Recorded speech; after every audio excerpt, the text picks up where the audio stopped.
আসসালামু আলাইকুম, hello everyone, welcome back to my daily vlog.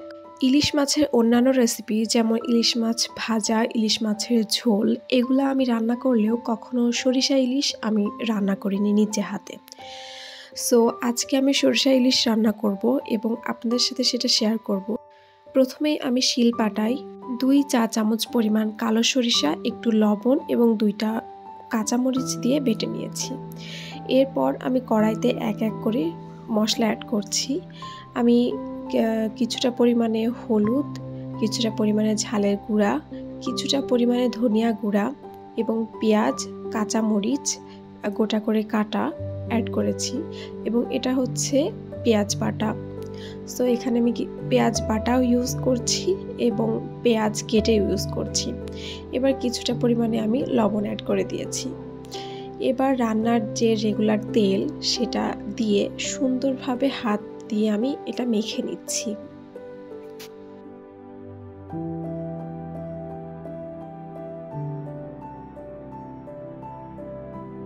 এরপর কেটে রাখা মাছগুলো ধুয়ে আমি কড়াইতে দিয়ে দিচ্ছি এবং এই যে মশলাটা এতক্ষণে তৈরি করলাম এটা আমি প্রতিটা মাছের গায়ে আলতোভাবে হাতের সাহায্যে মাখিয়ে দিব। প্রত্যেকটা মাছে যেন সুন্দরভাবে মশলাটা লেগে থাকে, এজন্য খুব আস্তে ধীরে ধৈর্য সহকারে প্রত্যেকটা মাছ মাখিয়ে নিতে হবে।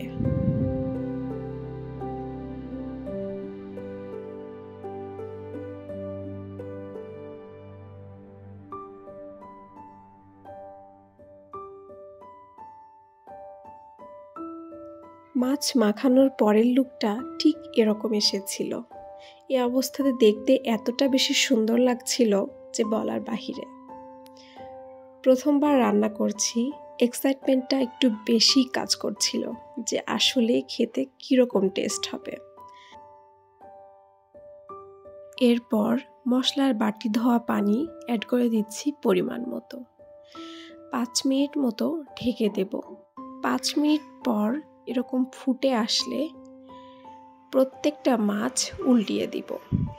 ইলিশ মাছ হতে কিন্তু বেশি একটা সময় লাগে না। প্রত্যেকটা মাছ এরকমভাবে উল্টানো হয়ে গেলে মাছের যে ডিমটা থাকে, আমার মাছে ডিম ছিল, ডিম আমি আলাদা করে রেখেছিলাম, সো সেই ডিমটা আমি এখানে অ্যাড করে দিচ্ছি। আপনারা চাইলে মাছের ডিম আলাদা কোনোভাবে খেতে পারেন, আবার এভাবে সরিষা ইলিশের মধ্য দিয়েও খেতে পারেন। এ পর্যায়ে চুলার আঁচটা মিডিয়াম টু লো রাখবো এবং আরও 5 মিনিট রান্নার পর চুলার আঁচ বন্ধ করে দেব। এবার পরিবেশনের পালা। সো সরিষা ইলিশ যেহেতু প্রথমবারের মতো রান্না করেছি, তার সাথে পোলাও থাকবে না এটা তো হতেই পারে না। সরিষা ইলিশ যেরকম স্পেশাল, আমার কাছে কিন্তু পোলাওটা স্পেশাল। সরিষা ইলিশের সাথে খেতে অনেক ভালো লাগে। সো তার সাথে আমি করে নিয়েছিলাম একটু বেগুন ভাজি, একটু পটল ভাজি। এরপর আমি প্লেটে একটু পোলাও, একটু বেগুন, একটু পটল ভাজি এবং একটা শুকনা মরিচ নিয়ে নিয়েছি। এরপর সরিষা ইলিশ নিয়ে নিলাম। প্রথমবারের মতো রান্না করেছি, সত্যি কথা বলতে অসম্ভব টেস্ট ছিল।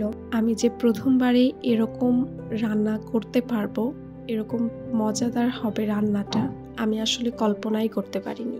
আপনারা যারা সরিষা ইলিশ বাসায় এখনও রান্না করেননি বা রান্না করবেন কিনা সাহস পাচ্ছেন না, তারা কিন্তু এভাবে রান্না করতে পারেন এবং আপনার প্রিয়জনকে সারপ্রাইজড করতে পারেন। এরকম সুন্দর একটা রেসিপি সবার পছন্দ হবে। আপনাদের যদি ভালো লাগে তাহলে আমার ভিডিওতে অবশ্যই একটা লাইক করবেন এবং আমার চ্যানেলে নতুন হলে একটা সাবস্ক্রাইব করতে ভুলবেন না।